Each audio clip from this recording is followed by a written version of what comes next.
ઠાકોરજીની સેવાના સાથે સાથે એમને એ રીતે ટાઈમ મેનેજમેન્ટ કરવું જોઈએ કે જેથી કરીને એ પોતાના ઘર પરિવાર સંસારના જે વિષયો છે એને પણ સાચવી શકે,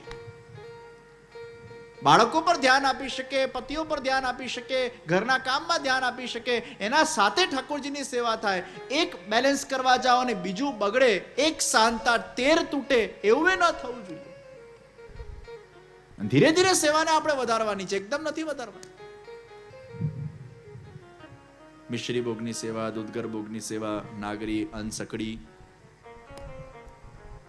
50 વર્ષ ઉપર થાવ, છોકરા વોકરા થોડા પરવારી ગયા હોય અને થોડાક તમે પણ સેટલ થઈ ગયા હો, પછી ધીરે ધીરે સખડી ભોગની સેવામાં ને એમ કરતા કરતા તમે આગળ વધો. સેવામાં ધીરે ધીરે આગળ વધો. એકદમ છલાંગ મારવાની જરૂર નથી. અને ઘણા બધા લોકો ગભરાઈ ગયા પુષ્ટિ માર્ગમાં કે સાસુમાં એટલી અઘરી અઘરી સેવા કરતા હોય અને પછી પેલી વહુ ઘરે આવે અને પછી સાસુમાં ધીરે ધીરે વૃદ્ધ થતા હોય એટલે સ્વાભાવિક છે એમનાથી બહુ થાય નહીં. અને પછી પેલી આમ અઘરી સેવા, સાસુમાં તો ડિગ્રીમાં પહોંચી ગયા હોય, વહુ નવી નવી આવી હોય અને પેલી અઘરી સેવા જુએ એટલે આમ એને ગભરામણ થાય, હે આટલું બધું આપણે કરવું પડશે. એટલે પછી પેલી વહુ થાય, આ બધું આપણાથી ન થાય, આટલી લાંબી લાંબી સેવા અને આટલી અઘરી અઘરી સેવા આપણે ના કરી શકીએ. એટલે પછી સાસુમાં વિચાર કરે કે આ ઠાકોરજી પછી મંદિરે પધરાવી દઈશું, ગ્વાલ મંડળીમાં જશે, અમારે ત્યાં તો કોઈ સેવા કરવા વાળું છે નહીં. ખરા અર્થમાં એ પુષ્ટિ માર્ગની વ્યવસ્થા લોકો સમજ્યા નથી. ઠાકોરજીની સેવા એ સહજ છે, સહજ પ્રીત ગોપાલ કો ભાવે, જરાય અઘરી નથી, બહુ ઈઝી છે. તમે અગર ડિગ્રી કોર્સ સુધી પહોંચ્યા તો આપણા ત્યાં એ પણ વ્યવસ્થા છે કે એ જ સખડી ભોગના ઠાકોરજી જ્યારે ભવિષ્યના અંદર સાસુ પછી વહુના માથે પધારે તો ગુરુ આજ્ઞાથી એ સખડી ભોગના ઠાકોરજીને પાછા વિનંતી કરીને મિશ્રી ભોગમાં ટ્રાન્સફર કરવામાં આવતા હોય છે અને પુનઃ મિશ્રી ભોગથી એ સેવાનું શુભારંભ થાય. પછી એ મિશ્રી ભોગથી પાછું સખડી પર જાય, સખડીથી પાછું મિશ્રી પર આવે, ક્લાસ બદલાતા જાય. સાસુ જે મિશ્રીથી સકડી સુધી પહોંચી તો વહુ પણ એ જ મિશ્રીથી સકડી સુધી પહોંચી.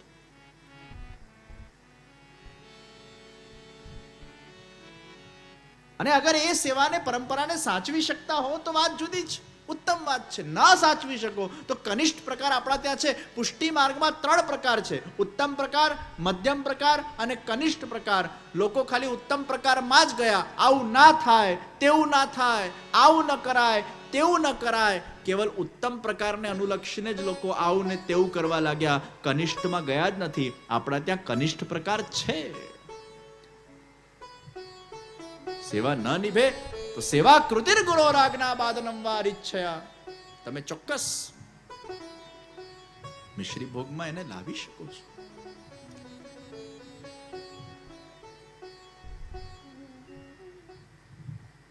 મને ઘણીવાર સમજ નથી પડતી કે આપણે પુષ્ટિ માર્ગમાં છોડવા તરફ આટલો બધો ધ્યાન કેમ આપીએ છીએ. આ છોડ, પેલું છોડ, આ નહીં કરતો, તે નહીં કરતો. બિચારો બ્રહ્મસમન લેવા આવતો હોય એના સામે આવી લાંબી રિસ્ટ્રિક્શનની જો લિસ્ટ આપણે મૂકી દઈએ તો બિચારો પહેલો સ્ટેપ લેતા પહેલા 10 વાર વિચારશે, ઠાકોરજીની સેવા કરતા પહેલા 10 વાર વિચારશે. આપણે અપ્રોચ પોઝિટિવ કરવાની જરૂર છે. અત્યારે ભલે બહારનું ખાતો પણ જેમ જેમ સેવા કરતો થશે ઠાકોરજી જેના અંદર ધીરે ધીરે કરતા કરતા પરિવર્તન લાવશે. એ ઠાકોરજી પર છોડો ને. આપણો અપ્રોચ નેગેટિવ છે, એના કરતા પોઝિટિવ અપ્રોચ કરીએ. તું બહારનું ખા પણ એકાદશી વ્રત કર, તું બહારનું ખા પણ રોજ આટલી માળા કર, તું બહારનું ખા પણ રોજ આટલો સત્સંગ કર. આપણે કરવા પર એને પ્રેરિત કેમ ન કરીએ? સત્સંગ કરવા પર પ્રેરિત કરીએ, દર્શન કરવા પર પ્રેરિત કરીએ, રોજ એને ચરણસ્પર્શ કરવા પર પ્રેરિત કરીએ, એને સારા નિયમો લેવડાવીએ. આ નહીં છોડ ભલે પણ આ કર, આટલું કરતો જા અને આ તમારો વિભાગ વધતો જશે તો ઓટોમેટિક આ ઘટતો જશે. પણ આપણે અહીંયા ધ્યાન આપીએ છીએ એટલે આ વધતું જ નથી. એવો નેગેટિવ અપ્રોચ ચાલે જ સંપ્રદાયમાં. એને પેલા આવા તો દો, એડમિશન તો લેવા દો. એડમિશન લેતા પહેલા જ જો એને આ રીતે તમે અગર વાતાવરણ આપશો, અને એટલે જ લોકો દૂર થઈ ગયા છે સંપ્રદાયમાં. સેવા કરવાથી એટલા ગભરાય છે. અને પાછા આપણા વધારે પડતા પેલા જ્ઞાની લોકોએ એવા ગભરાવી દીધા જ બધાને.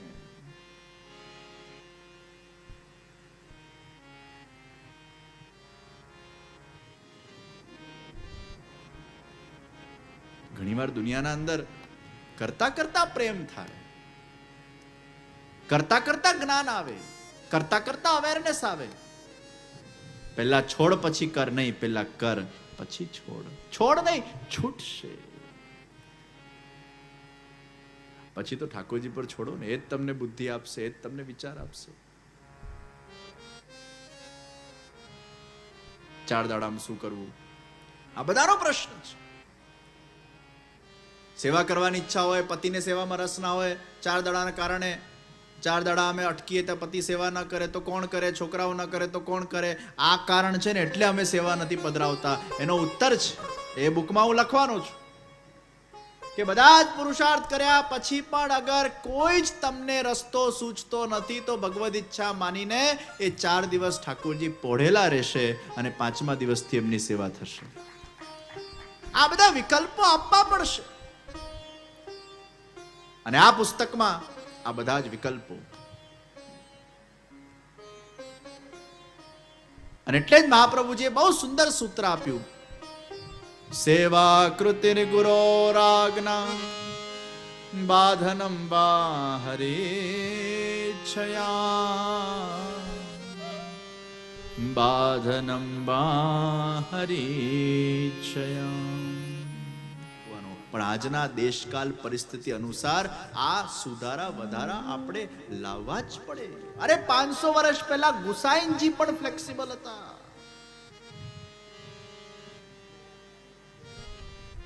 પેલા 2 વૈષ્ણવ સેવા કરતા હોય, કૂતરું જાય છે અને સામગ્રી છોવાઈ. એક શેઠ હતો અને એક બિચારો નિષ્કંચન હતો. એટલે બંને પછી ગુસાઈનજી પાસે આવ્યા. ઠંડીનો સમય હતો, ભળપડતી ઠંડી. એટલે શેઠને ગુસાઈનજી આજ્ઞા આપી કે તારી સામગ્રી છોવાઈ ગઈ, તારે પાછી કરવી પડશે. અને પેલા ગરીબને કીધું તારી નથી છોવાઈ, ચાલશે. શેઠના મનમાં થયું આ કેવો સિદ્ધાંત, કૂતરાએ બંનેને જોયું છે, છોવાય તો બંનેની છોવાય, મારા એકલાની કેમ છોવાય. એટલે ત્યારે ગુસાઈનજી કીધું કે ભાઈ તું શેઠ છે અને તમારે રસોઈ બનાવવાની નથી, તમારા સાથે બધા ભીતરિયા લઈને તમે ફરો છો, એટલે તમને કંઈ ખાસ કષ્ટ નથી પડવાનું, તમારા સેવક બનાવશે. આ બિચારો નિષ્કંચન છે અને એને ક્યાં અત્યારે ઠંડીમાં પાછો નવડાવો, એટલે એને ચાલશે. 500 વર્ષ પહેલા ગુસાઈનજી મહારાજ પણ અગર ફ્લેક્સિબિલિટી આપતા હોય તો આ કયા જમાનામાં આપણે જીવીએ ભાઈ. परिवर्तन लाना ही पड़ेगा और परिवर्तन ही समाज का नियम है. समय देश काल परिस्थिति के आधार के ऊपर हमें मूल सिद्धांत को नहीं उखाड़ना है, लेकिन सिद्धांतों को रिनोवेट करना है. 500 વર્ષ પહેલા ગુસાઈનજી ઘોડા પર પધારતા, અમારે ઘોડે જવાનું. એટલે હવે કાર છે, એ તો કાર નથી એટલે ઘોડા પર જતા. 500 વર્ષ પહેલા ગુસાઈનજી જામો પહેરતા, અકબરના દરબારમાં જતા ને તો જામો પહેરતા, પોતે ઘોડા પર ઘોડો ચલાવતા. હવે ધોતિયું પહેરીને ઘોડા ચલાવવાનું ન ફાવે, જામો જ જોઈએ. હવે પછી અમને આજે એવું થાય, અમે રોજ જામા પહેરીએ તો કેવું લાગે, બહાર જઈને જામો પહેરીને બહાર, તારે ઘોડા પર જવાનું છે, પહેરો ધોતી બંડી. એ તો ઘોડા પર પધારતા એટલે જામો પહેરતા. હવે એ વખતે તો પછી જે પરિસ્થિતિ હતી એના આધાર પર એ વખતનું એ નિદાન હતું. આજના પરિસ્થિતિમાં કેટલી એની જરૂરિયાત છે નથી. પહેલાના જમાનામાં કુવાનું પાણી શુદ્ધ હતું, હવે ઘણા બધા યંત્રો આવી ગયા જેનાથી જલ શુદ્ધ થાય છે. એક ક્રાંતિ આ સમાજમાં લાવવાની જરૂર છે. સેવા સેવ્સ રિલેશન. તમારા પરિવારમાં અનુકૂળતા હોય તો સેવા કરજો, ન હોય તો ભગવત નામ સ્મરણ કરો. પણ સેવા તમારા પરિવારને તોડે, સેવા તમારા પરિવારથી તમને છૂટા પાડી દે કોઈનું સંસાર તોડવાનું લક્ષ્ય એ ક્યારે આપણી સેવામાં નથી હોતું. ઘણીવાર એવું એ બને કે સેવા પધારે અને વ્યક્તિમાં પરિવર્તન આવે, પરિવારમાં પરિવર્તન આવે, અને પેલા છોકરા સાથે એવું જ થયું. માતા પિતા નાસ્તિક હતા, પણ છોકરાના મનમાં ભગવાનની સેવા કરવાનો ભાવ હતો, અને 10મા ધોરણ બોર્ડની પરીક્ષામાં ઘરે ઠાકોરજી એને પધરાવ્યા. 20 મિનિટ બિચારો સેવા કરતો હતો.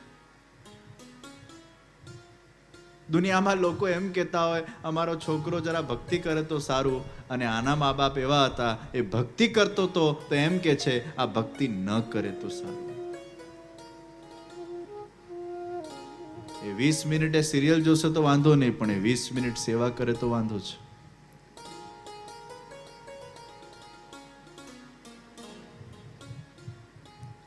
ધીરે ધીરે એ સેવામાં આગળ વધતો ગયો, અને બન્યું એવું કે એ ઘરમાં સેવા પધારી તો એ આખા પરિવારજનોના મનમાં પરિવર્તન આવી ગયું, અને આજે 10 વર્ષથી એના ઘરે સેવા બિરાજે છે. એના માતા પિતા બંને સેવા કરતા થઈ ગયા, બંનેમાં પરિવર્તન આવી ગયું.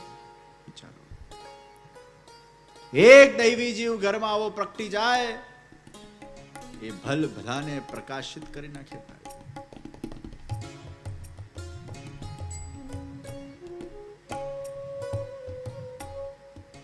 તો ભગવાન આપણા ત્યાં પધારે, એમાં આપણું કલ્યાણ થાય, મંગલ કલ્યાણ થાય.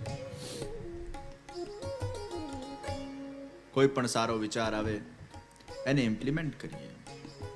સમ્યક આપતિ સમાપ્તિ. કંઈક પામીને જઈએ, કંઈક લઈને જઈએ. કે ક્યારે આપણા જીવનની પૂર્ણાહુતિ થઈ જાય એ આપણને ખબર નથી. કઈ નહીં તો એક વાક્ય અહીંયાથી લઈને જઈએ, અને એ વાક્ય છે, મારો છે શ્રીનાથજી, મારો છે श्रीनाथजी, मारो छे श्रीनाथजी. मैं श्रीनाथ जी का हूं और श्रीनाथ जी मेरे हैं. कथा श्रवण करने के बाद भगवान के प्रति हमारा भाव बढ़ना चाहिए, भगवान हमारे और नजदीक आने चाहिए, वो तदात्म सिद्ध होना चाहिए. सेवा करता करता भगवान हजी नजीक आवा જોઈએ. જેટલા ભગવાન નજીક આવશે, આત્મવિશ્વાસ વધશે, સકારાત્મકતા વધશે, મંગલ કલ્યાણ થતું જશે.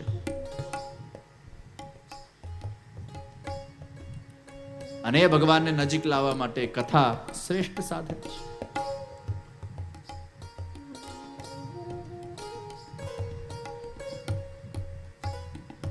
તો એવા કૃપાપાત્ર જીવોને ભગવાન સંજોગ વશાત सत्संग આપે છે.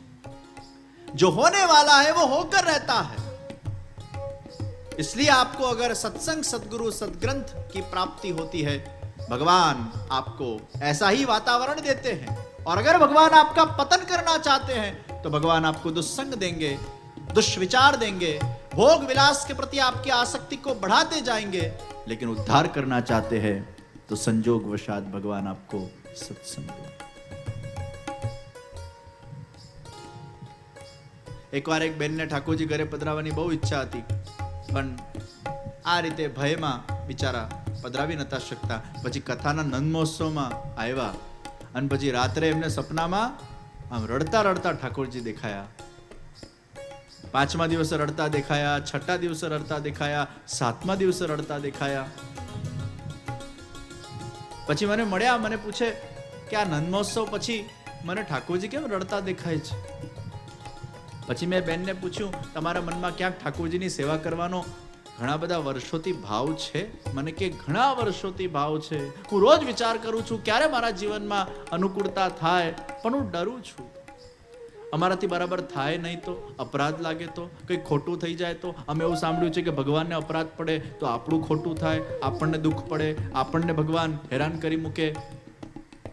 એમને યોગ્ય સમજણ મળી, અને જે દિવસે એમના ઘરે ઠાકોરજી પુષ્ટ કરીને બિરાજમાન કર્યા, એના બીજા દિવસે એમને ખિલખિલાટ હસતા હસતા ઠાકોરજીના દર્શન થયા. સ્વપ્નમાં ઠાકોરજી ખિલખિલાટ હસતા. આવા ઘણા લોકો મેં જોયા છે. સંજોગ વશાત ભગવાન એમને કંઈક પ્રેરણા કરતા હોય છે, અને ભગવાન એમનો નિશ્ચિત ઉદ્ધાર કરતા હોય છે. તો કથાના માધ્યમથી મંગલ કલ્યાણ થાય છે. कुछ नहीं तो एक वाक्य हम लेके जाए, मारो छे श्रीनाथजी, मारो छे श्रीनाथजी, मारो छे श्रीनाथजी.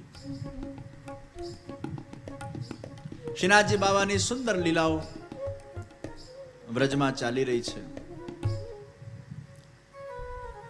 અને ભગવાન શ્રીનાથજીની ઈચ્છાથી શ્રી ગુસાઈજી પ્રવાસ કરતા કરતા મેળતા પધાર્યા. આ મેળતા વસાવેલું દુદાસિંહ રાઠોડે અને દુદાસિંહ રાઠોડના બે સંતાન થઈ, એક રતનસિંહજી અને બીજા વિરમસિંહજી. રતનસિંહજીની દીકરી એનું નામ મીરા અને વિરમસિંહજી ની દીકરી એનું નામ અજબકુંવર. મીરાબાઈ અને અજબકુંવર એ પિતરાઈ બહેનો હતી. ગુસાઈજી મહારાજ સાથે એમની ભેટ થઈ, સત્સંગ થયો અને એ સત્સંગ કર્યા પછી અજબકુંવર બાઈ એટલા પ્રભાવિત થયા. અજબકુંવર બાઈને શ્રી ગુસાઈજીના અંદર સાક્ષાત શ્રીનાથજી બાવાના દર્શન થયા. એ અજબકુંવર બાઈ દૈવી જીવ હતા અને શ્રીનાથજી બાવા પ્રત્યે એમને પહેલાથી ખૂબ લગાવ, ખૂબ આસક્તિ. શ્રીનાથજી બાવા માટે ખૂબ એમને શ્રવણ કરેલું અને હંમેશા એમના મનમાં ઈચ્છા રહેતી, કાશ મુझे श्रीनाथजी का साक्षात्कार हो,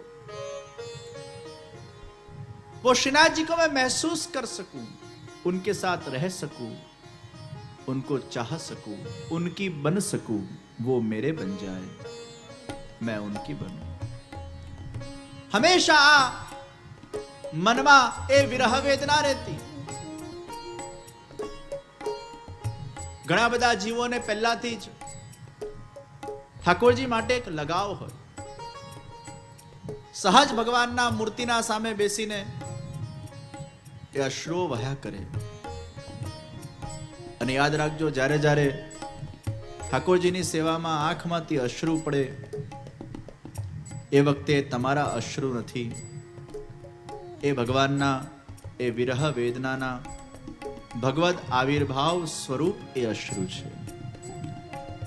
એ ઘડીમાં, એ ક્ષણોમાં ભગવાન સાક્ષાત તમારા હૃદયમાં આવીને બિરાજ્યા છે. એ અનુભવાત્મક અશ્રુ છે.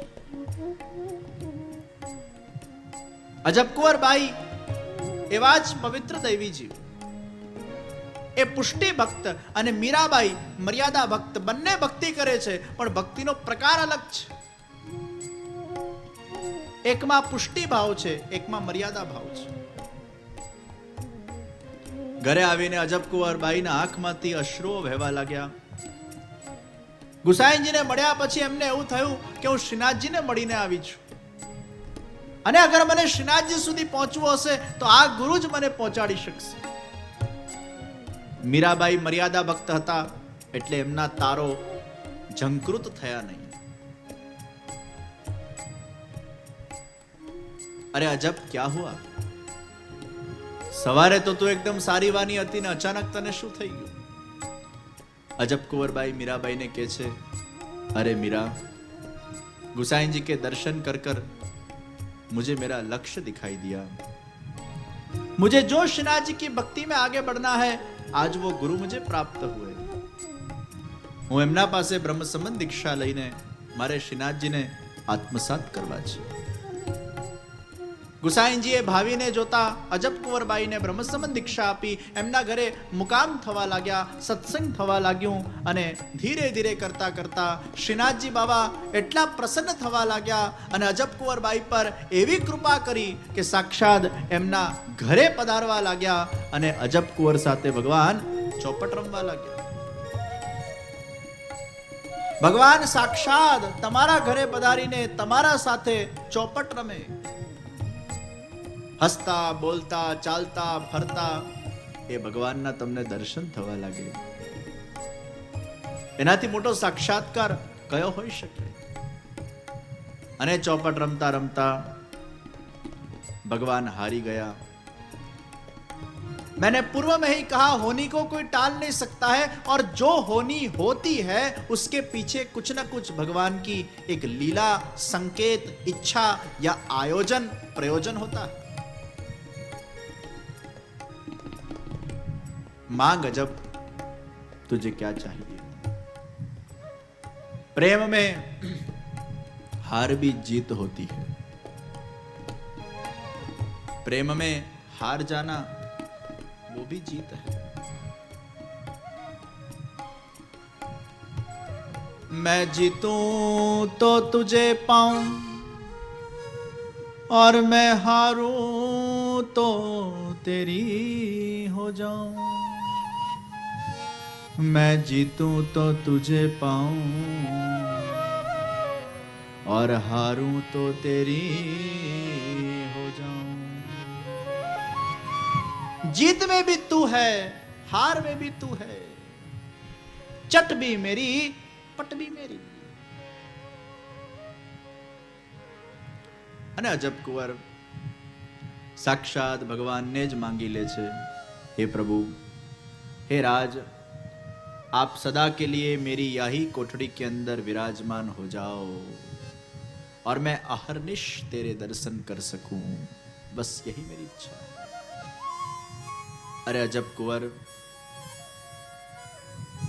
तूने व्रज के प्राण मांग लिए, अभी तो मुझे कुछ लीलाएं करनी बाकी है, लेकिन आज मैं तो को वचन देता हूं कि आज से 100 साल के पश्चात मैं तेरी यही कोठड़ी के अंदर आकर सदा के लिए निवास करूंगा, सदा के लिए तुझे और सर्व को दर्शन प्रदान करूंगा। आज मैं तुझे ये कोठड़ी में वचन प्रदान करता हूं। राज, 100 साल किसने देखे। तू चिंता मत कर अजब कुंवर, तेरी उम्र 135 साल की हो जाएगी तो भी तू मेरे दर्शन कर पाएगी। अजब कुंवर भाई प्रतीक्षा में बैठा छे, कब प्रभु पधारेंगे। અને આ બાજુ શ્રીનાથજી બાબા પોતાની લીલાઓને સંકેલવા જઈ રહ્યા છે। 100 વર્ષ કાઢવા આમ તો અઘરા હોય છે, 50 બહુ ફાસ્ટ નીકળી જાય, પછી કાઢવા અઘરા છે। 50 તો ક્યાં જતા રહે, 50 પછી હજી આઈનામાં મોડું જોઈએ તો એવું લાગે હજી તો મેં યુવાન હું, અભી તો મેં જવાન હું। અને જવાન રહેવું એ જોઈએ મનથી, શરીર વૃદ્ધ થયા કરે। 50 ને 60 ને પછી 65 ને જેમ જેમ વ્યક્તિ વૃદ્ધ પડતો જાય તેમ તેમ પછી એકલો પડતો જાય। સૌ સૌમાં વ્યસ્ત, સૌ સૌમાં પરોવાયેલા, તમે ક્યાં પરોવાયેલા। એ 60-65 પછી જો એ ભગવાનમાં ન પરોવાય, ભગવત કાર્યમાં ન પરોવાય તો પછી હતાશ થઈ જાય। અરે લીંબોડી પણ ખરતા પહેલા મીઠી થઈ જાય ભાઈ, વ્યક્તિએ પણ ખરતા પહેલા મીઠા થવું જોઈએ। એ કડવાશ લઈને ક્યાં મરશું। मृत्यु भी एक उत्सव है, और मृत्यु उत्सव तभी बनता है जब व्यक्ति पूर्ण रूप से मृत्यु के समय पहले निष्काम हो जाए। अब मुझे कुछ नहीं चाहिए। શ્રી પ્રભુને પ્યારા શ્રી યમુનાજીના લાડીલા એવા રસિક સત્સંગી વૈષ્ણવોને જય શ્રી કૃષ્ણ। જે શ્રીના આ વચનામૃત તમને ગમ્યા હોય તો આ વિડીયોને લાઈક કરજો, શેર કરજો અને કમેન્ટ બોક્સમાં જય શ્રી કૃષ્ણ જરૂર લખજો। અને અમારી ચેનલ શ્રી વલ્લભને સબસ્ક્રાઈબ કરવાનું ભૂલશો નહીં। જય શ્રી કૃષ્ણ।